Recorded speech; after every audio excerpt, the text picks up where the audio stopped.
Hello friends, welcome back to our channel Padh Le with शौर्य। तो आज की इस वीडियो में हम लोग पढ़ेंगे class 6 history chapter 6 new questions and ideas.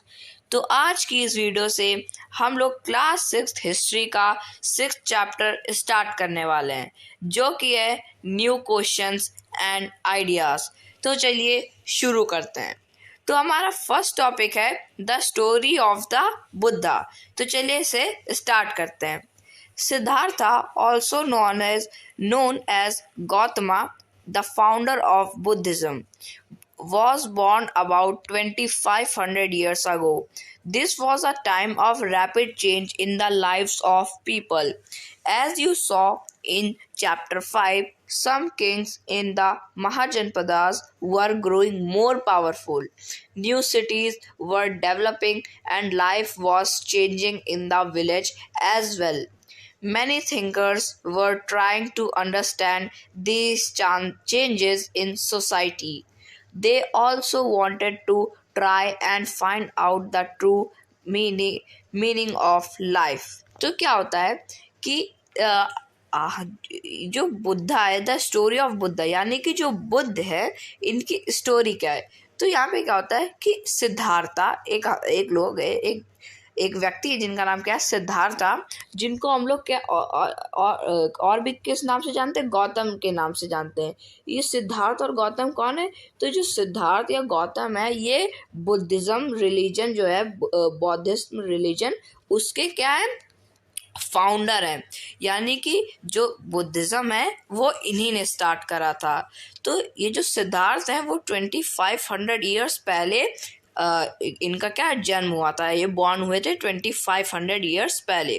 तो जब ये बॉर्न हुए थे तो वो टाइम था रैपिड चेंज का। यानी रैपिड चेंज का मतलब ऐसा वैसा चेंज नहीं, ऐसा चेंज कि उस टाइम पे लोगों की जो लाइफ है उसका बहुत बड़ा रैपिड चेंज हो रहा था। वहाँ पे बहुत सारी नई नई टेक्नोलॉजी आ रही, जैसे कि अभी हमारे जीवन में काफ़ी रैपिड चेंज हुआ था। कैसे? जैसे कि 2020 में क्या हुआ था, कोरोना हुआ था। तो क्या होता था कि 2020 से पहले जो भी स्कूल होते थे वो क्या ऑफलाइन चलते थे, हम लोग स्कूल जाते थे, वहाँ पे पढ़ते थे। लेकिन जैसे ही 2020 में कोरोना वायरस हुआ तो हमारी जो भी क्लासेस हो गई वो सब क्या ऑनलाइन हो गई। तो ये जो कोरोना से पहले और कोरोना में जो हमारी क्लासेस ऑफलाइन से ऑनलाइन हो गई, तो ये जो हमारी लाइफ है, हमारी लाइफ में क्या एक रैपिड सा चेंज हुआ कि जहाँ हम लोग स्कूल जाते थे अब हम लोग क्या घर में रहकर भी अपने स्कूल की क्लासेस ले रहे हैं। तो ऐसा क्या हमारा लाइफ में एक रैपिड चेंज हुआ। तो जब गौतम बुद्ध जब उनका जन्म हुआ था 2500 ईयर्स पहले, तो जो वो टाइम था वहाँ भी क्या बहुत ही ज़्यादा रैपिड चेंज हो रहा था लोगों की ज़िंदगियों में। तो जैसा कि हम लोगों ने चैप्टर 5 में पढ़ा ही है कि जो किंग है जो कि महाजनपद में रहते हैं वो क्या वो धीरे धीरे पावरफुल हो रहे। पहले तो वो जनपद में रहे, फिर जनपद से पावरफुल हुई, जनपद ज़्यादा डेवलप हुई, पावरफुल हुए किंग, तो वो क्या महाजनपद में कन्वर्ट हो गई। और फिर वो महाजनपद जो है वो और ग्रो कर रही, तो वो क्या वो ज़्यादा से ज़्यादा पावरफुल बनते चले जा रहे थे। नई नई सिटीज़ जो थी, नए नए शहर वो क्या डेवलप हो रहे थे। जो विलेज हैं वो काफ़ी अच्छी तरीके से क्या चेंज हो रहे थे। यानी कि विलेज धीरे धीरे सिटीज़ बन रही थी और जो सिटीज़ थी वो और भी ज़्यादा डेवलप कर रही थी।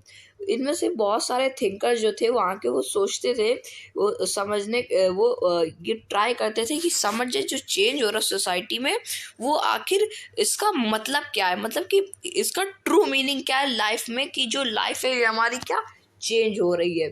फिर the Buddha belong to a small gana known as the Sakya Gana and was a Kshatriya. When he was a young man, he left the comforts of his home in search of knowledge. He wandered for several years, meeting and holding discussion with other thinkers. He finally decided to find his own path to realization and meditated for days. on and under a peepal tree at Bodh Gaya in Bihar, where he attained enlightenment. After that, he was known as the Buddha or the Wise One. He then went to Sarnath near Varanasi, where the taught for the first time. He spent the rest of his life traveling on foot, going from place to place, teaching people till he passed away at Kusinara. तो क्या होता है कि जो बुद्धा थे वो एक छोटे से गना से बिलोंग करते थे।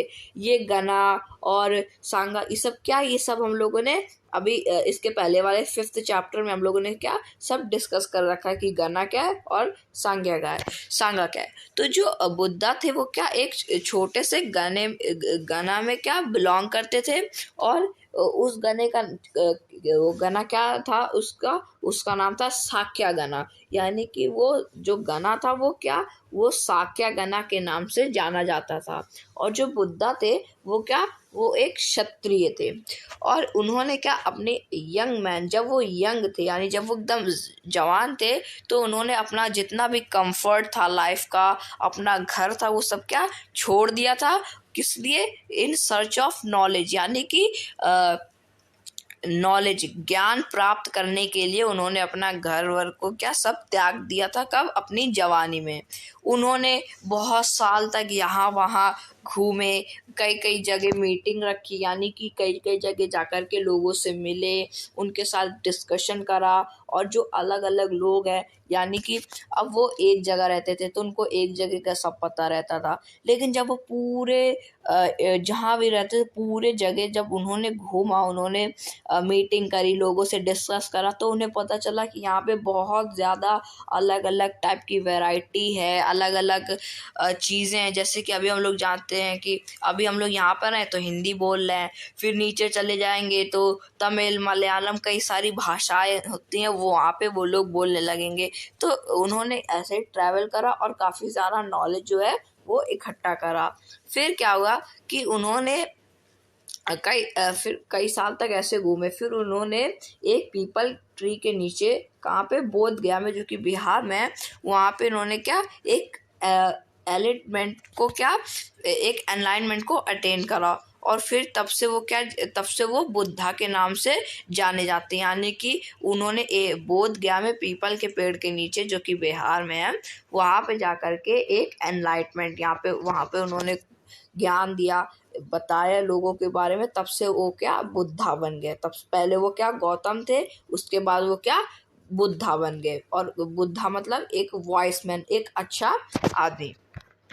फिर इन्होंने सारनाथ, जो कि वाराणसी के पास है, वहाँ पे इन्होंने फर्स्ट टाइम टॉट यानी पढ़ाया, शिक्षा दी। सारनाथ में, जो कि वाराणसी के पास है, वहाँ पे गौतम बुद्ध ने पहली बार शिक्षा दी, पहली बार ज्ञान दिया। और फिर वो वहाँ से ट्रैवल करे और वहाँ फुट यानी अपने पैर से ही मतलब कि नंगे पैर पैदल ही वहाँ से ट्रैवल करा और यहाँ गोइंग टू प्लेस, एक जगह से दूसरी जगह, और वहाँ जाकर के टीचिंग पीपल यानी कि लोगों को शिक्षा दी, जब तक उनकी मृत्यु नहीं होगी। उनकी मृत्यु कहाँ हुई थी? उनकी मृत्यु हुई थी कुशीनारा में। तो कुशीनारा में उनकी मृत्यु हुई थी। तो क्या हो रहा था कि पहले बुद्धा जो थे उन्होंने अपना जो भी लाइफ का जितना भी कंफर्ट था, जितना भी सुख चैन था, वो सब त्याग दिया। अपना जितना भी ज्ञान था वो प्राप्त करा। ज्ञान प्राप्त करने के बाद उन्होंने एक एनलाइटमेंट लिया, जिसके बोध गया में, जो कि बिहार में है, पीपल के पेड़ के नीचे एक एनलाइटमेंट लिया, जब से वो बुद्धा के नाम से जाने जाते। फिर सारनाथ में उन्होंने पहली बार दूसरे लोगों को शिक्षा दी। फिर उसके बाद एक जगह से दूसरी जगह ऐसे ही पैदल घूमते रहे और लोगों को शिक्षा देते रहे। और उन्होंने अपने जीवन के आखिरी समय तक शिक्षा दी और उन्होंने उनकी मृत्यु हुई थी कुशीनारा में। ये आपको याद रखना काफ़ी इम्पोर्टेंट है। The Buddha taught that life is full of suffering and unhappiness. This is caused because we have cravings and desires which often cannot be fulfilled. Sometimes even if we get what we want, we are not satisfied and want even more or want other things. The Buddha described this as thirst of tana. He taught that his constant craving could be removed by following moderation in everything. He also taught people to be kind and to be respect the lives of others, including animals. He believed that the results of our action, called karma, whether good or bad, affect us both in this life of the next. The Buddha taught in the language of the ordinary people, prakrit, so that everybody could understand his message. तो क्या कहा जा रहा है कि जो बुद्धा है उन्होंने हमें पढ़ाया है कि हम लोगों की जो लाइफ है वो फुल ऑफ सफरिंग, यानी कि संघर्षों से क्या भरी हुई है। हमारी लाइफ पूरी की पूरी, हमारी जिंदगी संघर्षों से भरी हुई है, संघर्षों और अनहैप्पीनेस से भरी हुई है। और ऐसा क्यों होता है? ऐसा इसलिए होता है क्योंकि हम लोगों के पास अनलिमिटेड क्रेविंग्स और डिज़ायर्स हैं। हमें क्या, हर चीज़, जैसे कि हमें एक चीज़ चाहिए, हमने वो ले ली, उसके बाद हमारी क्या एक वांट हो जाती है कि हमें दूसरी वाली चीज़ चाहिए, यानी कि ये वाली चीज़ ले ली, इससे मन भर गया, अब हमें दूसरे चाहिए। तो ऐसे हम लोगों के पास ऐसी सारी क्या विशेष होती हैं जिन्हें हम लोग क्या कभी भी फुलफिल नहीं कर पाते। हमारे पास हम ह्यूमंस के पास इतनी सारी विशेष होती हैं कि हम उन्हें अपनी ज़िंदगी में कभी फुलफिल कर ही नहीं पाते।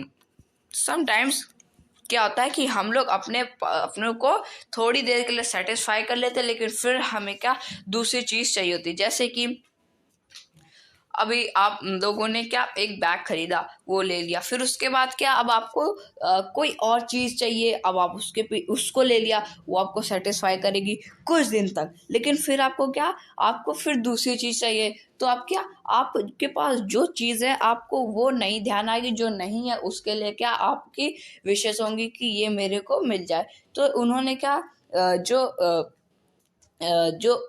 गौतम बुद्ध है उन्होंने कहा है कि जो ह्यूमंस है उनकी जो विशेष वाली जो मांग है वो क्या एक थर्स्ट, एक प्यास की तरह है जिसे कभी भी बुझाया नहीं जा सकता, ये हमेशा ही रहेगी। और उन्होंने ये भी बताया कि हमें हर life of form of life को क्या रिस्पेक्ट करना, चाहे वो एनिमल्स हो या ह्यूमंस हो, हमें सारी फॉर्म ऑफ लाइफ को क्या रिस्पेक्ट करना है और अपने एक्शंस भी उनके प्रति अच्छे गुड एक्शंस करने, जिसे हम लोगों ने क्या कर्मा भी कहा रखा है। कर्म यानी कि हमें अच्छे कर्म करने हैं दूसरों के प्रति ताकि उनको गुड इफेक्ट मिले।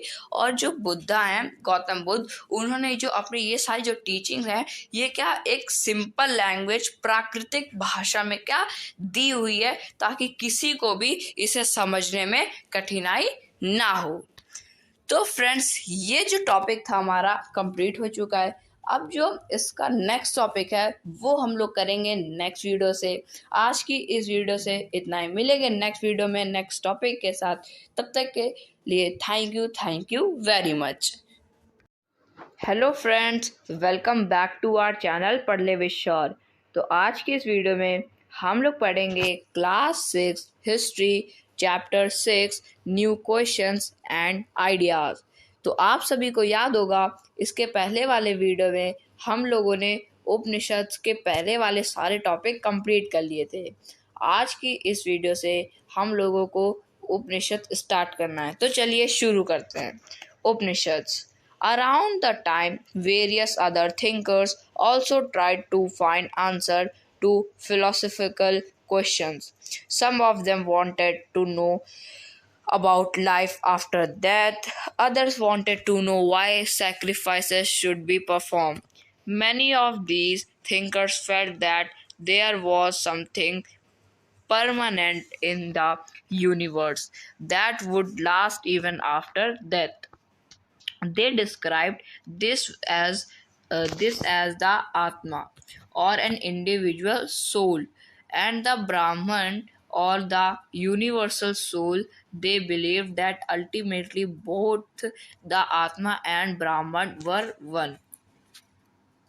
Many of their ideas were recorded in the Upanishads. These were part of the later Vedic text.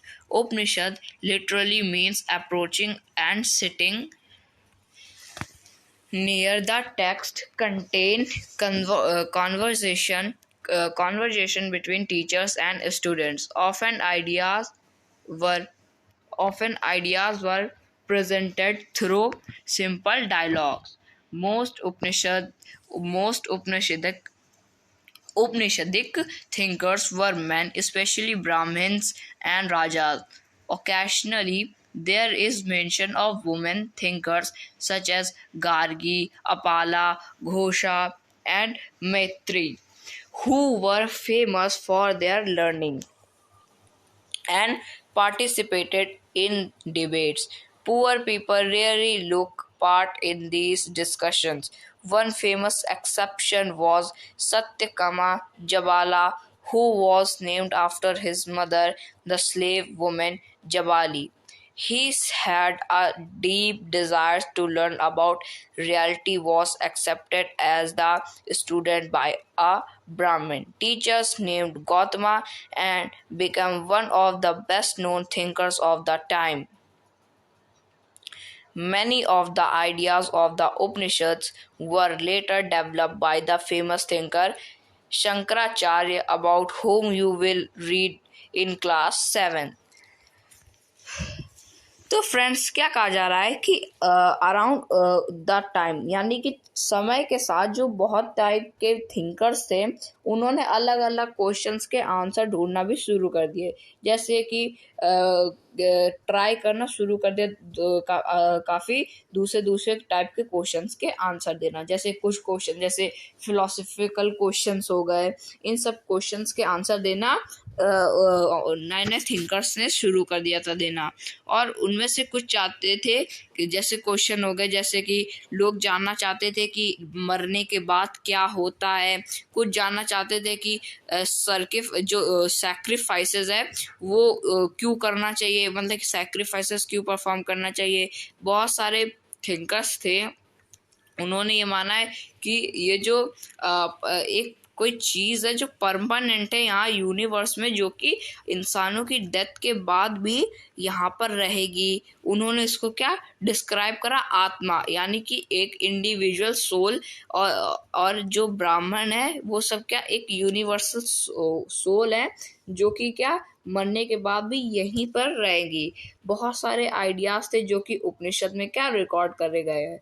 उपनिषद एक लेटर में बाद में उपनिषद को क्या एक वैदिक टेक्स्ट, और उपनिषद का मतलब क्या होता है, अप्रोचिंग एंड सिटिंग नियर, यानी कि अप्रोच करना और पास में बैठना। And the text contain conversation between teachers and students, और जो टेक्स्ट है उसका मतलब, और जो टेक्स्ट है उसमें क्या है कि एक टीचर्स और स्टूडेंट्स के बीच में क्या एक कॉन्वर्जेशन है, और उन्हें क्या एक सिंपल डायलॉग्स में लिखा गया है। और जो कुछ Upanishadic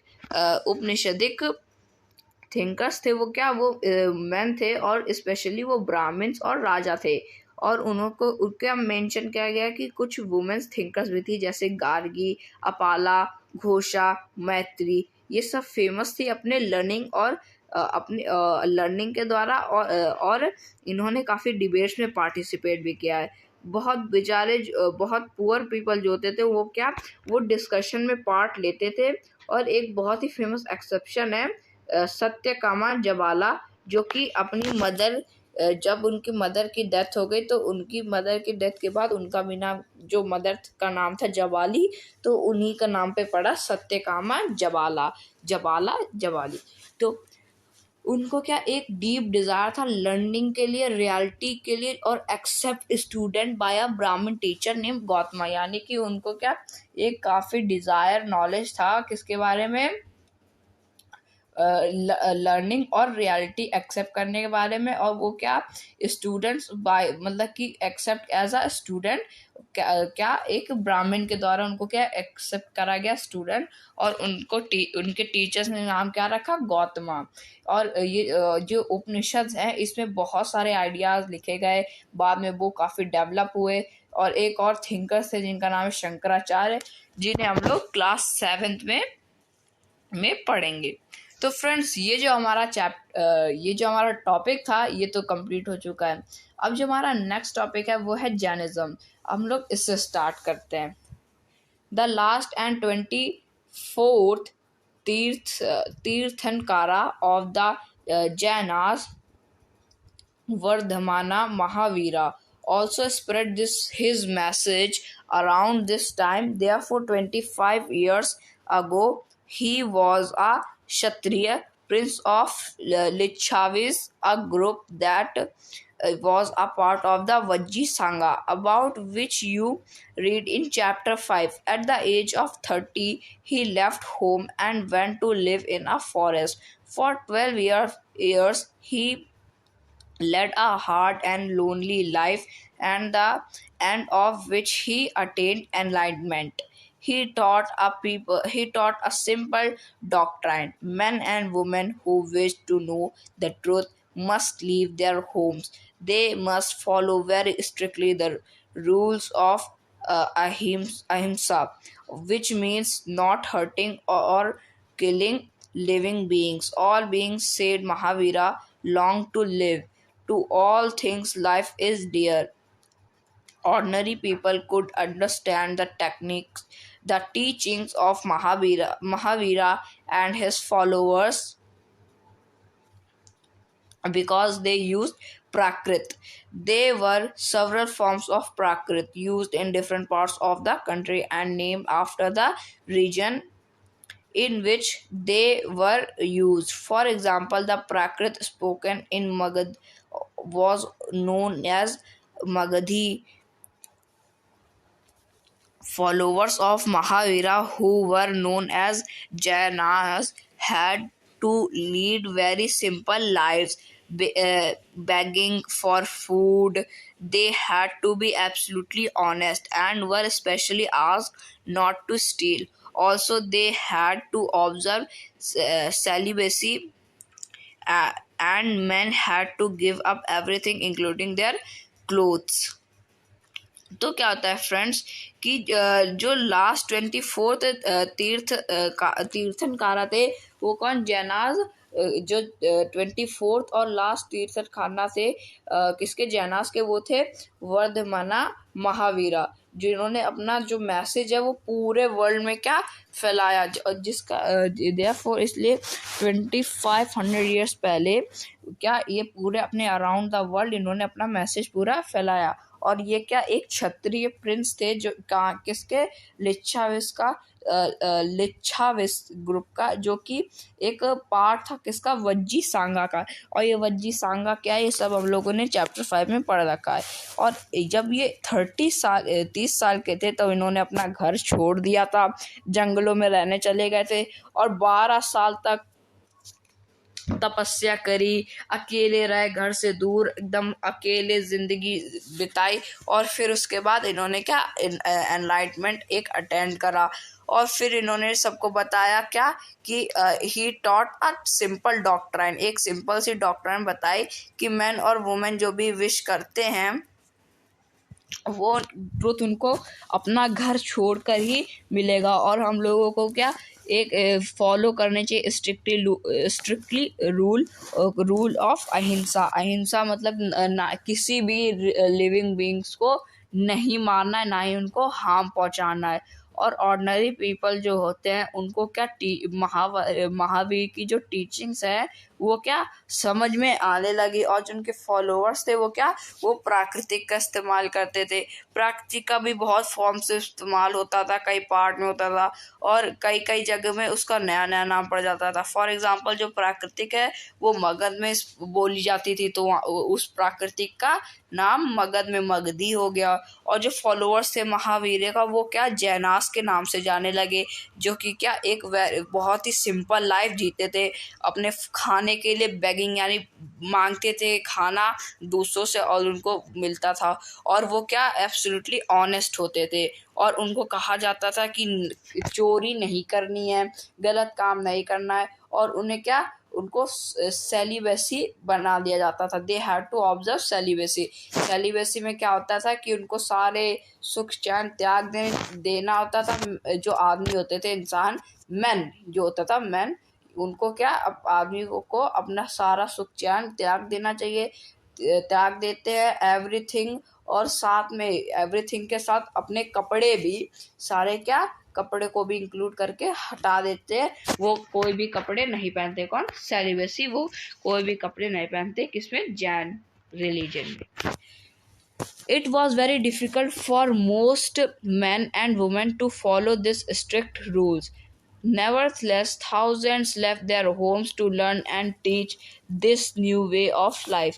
Many more remained behind and supported those who became monks and nuns, providing them with food.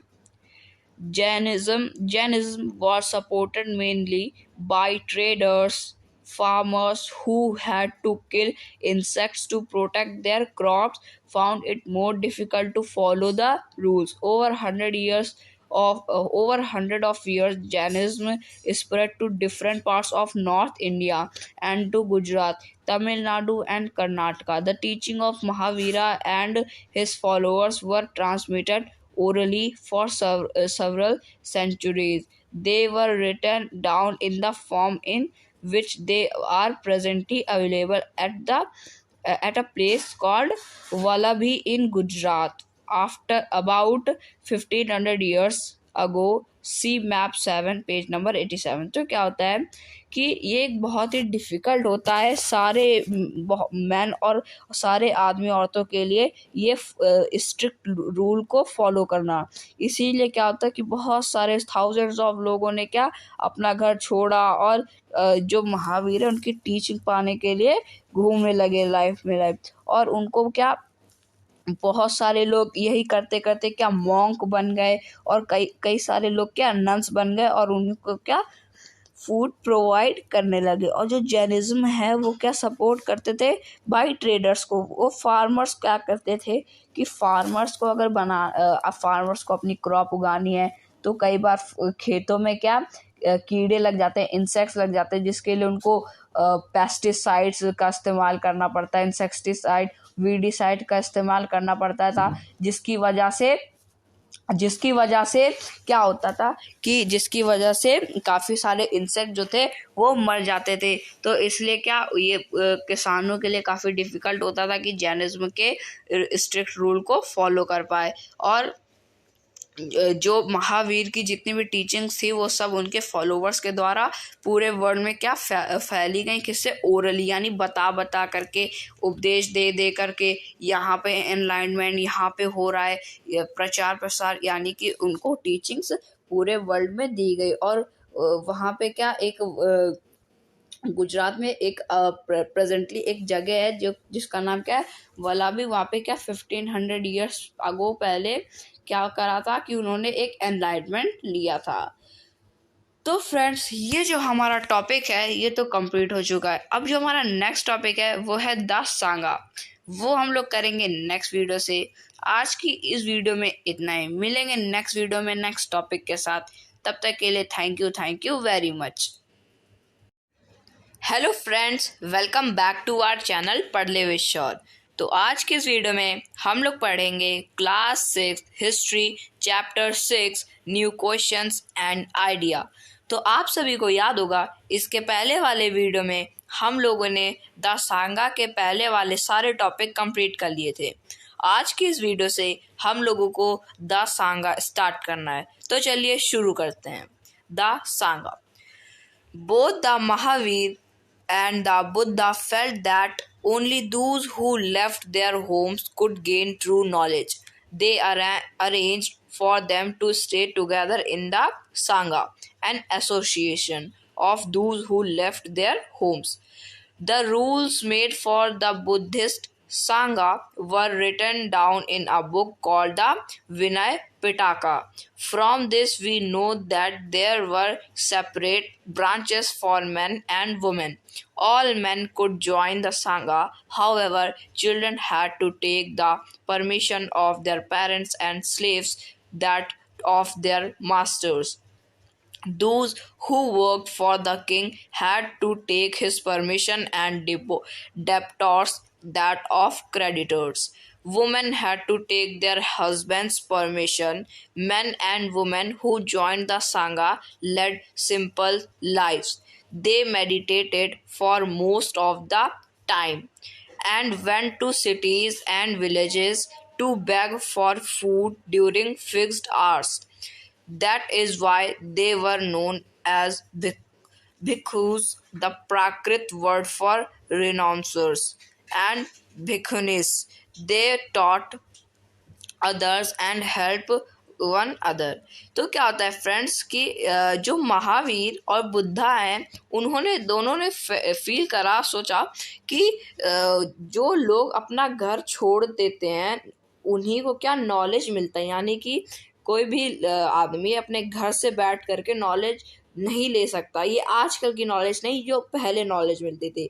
तो महावीर और बुद्ध ने दोनों ने ये सोचा और समझा, फील करा कि कोई भी आदमी को नॉलेज तभी मिलेगा जब वो अपना घर छोड़ करके सारी परिस्थितियों में रहेगा. तो उन्होंने महावीर और सांगा ने उनको अरेंज करा. क्या सांगा एक टाइप की, क्या आप कह सकते हो, सांगा एक एसोसिएशन है जिसमें जो लोग अपने घर छोड़ देते हैं उनके लिए उनको यहाँ पे स्टे कराया जाता है.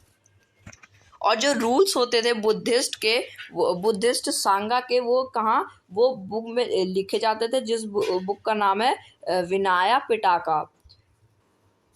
From this we know there were separate branches for men and women. और यहाँ से हमें पता चलता है कि जो यहाँ से क्या सेपरेट ब्रांचेस है, अलग अलग सेपरेट ब्रांचेस है, किसके लिए, वुमेन और मैन के लिए.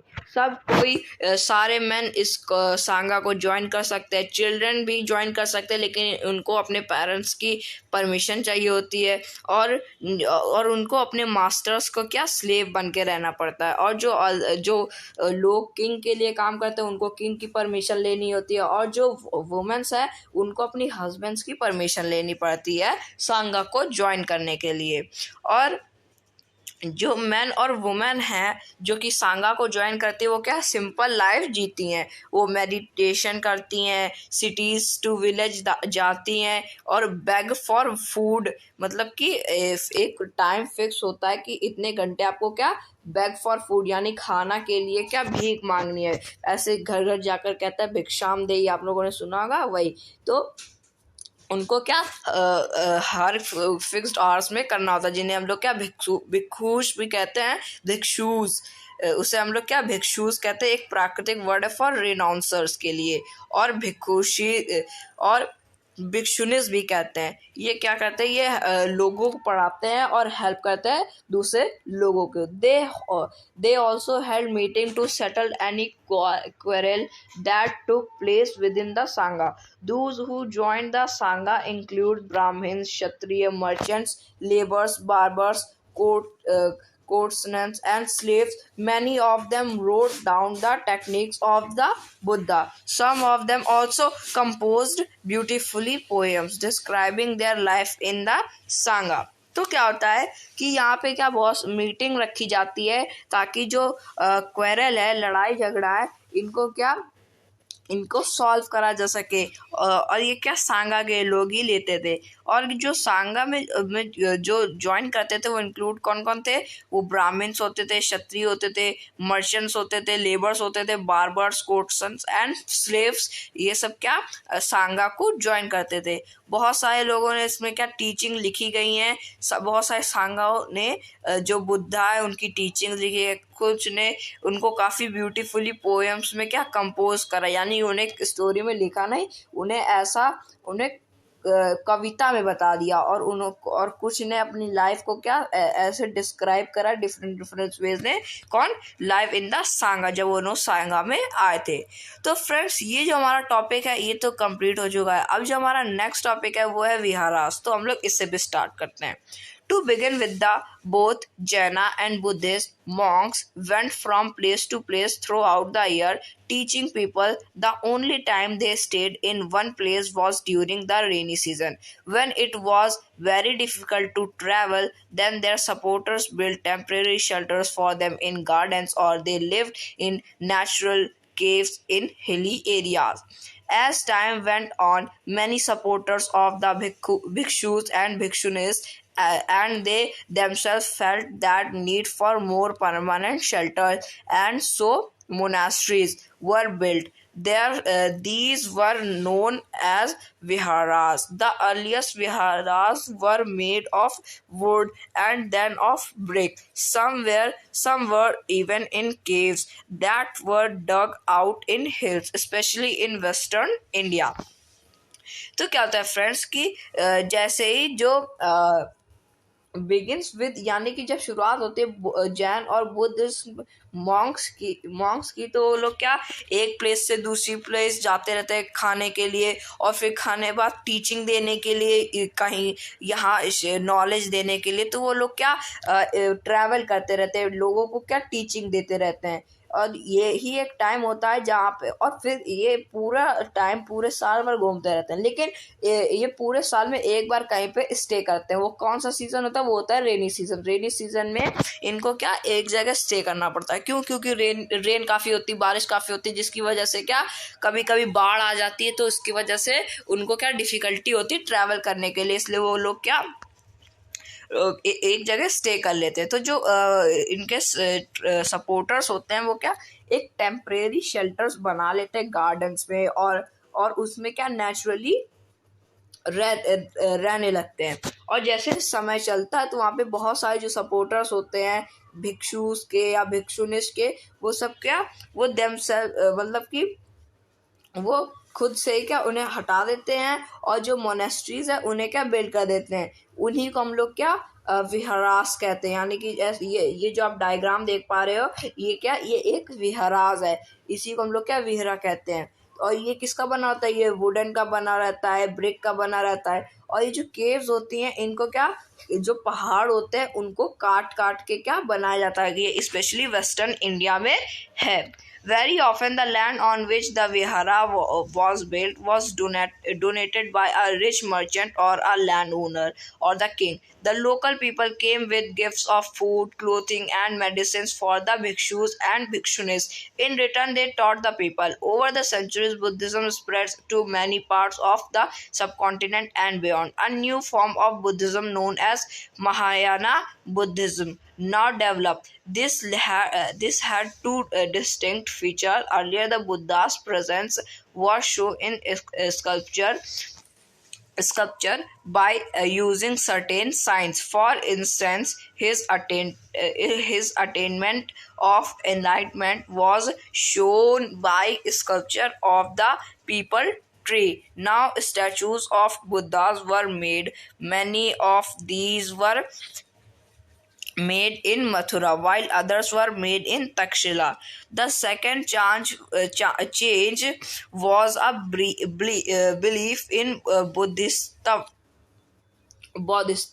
These were supposed to be person who had. तो क्या होता है कि यहाँ पे जो वेरा होते थे वो क्या वो बनाए जाते थे उस लैंड को जो लैंड मर्चेंट या लैंड ओनर या किंग ने क्या डोनेट कर दी होती है, और जो लोकल पीपल होते हैं वो भिक्षुस के लिए या भिक्षुनिस के लिए क्या गिफ्ट्स लाते हैं, मेडिसिन लाते हैं, क्लोथ लाते हैं, फूड लाते हैं, ये सारे गिफ्ट्स लाते हैं, और इसके बदले जो भिक्षुनिस है इन रिटर्न वो क्या लोगों को टॉट पढ़ाते हैं। और ओवर द सेंचुरीज जो बुद्धिज्म है वो बहुत पार्ट्स एक सब कॉन्टिनेंट के बहुत सारे पार्ट्स में क्या फैल चुका था, और वहाँ पे क्या एक नया फॉर्म ऑफ बुद्धिज्म बन गया जिसको क्या कहते हैं महायाना बुद्धिज्म, और इसे अब डेवलप करा जा रहा है। इसके दो डिस्टिंक्ट फीचर्स होते थे, और जो बुद्धास के जो प्रेजेंट में उसमें क्या एक स्कल्पचर शो करा गया है सर्टेन साइन के साथ, जैसे कि उसमें कई सारे अटेनमेंट है, एनलाइटमेंट है,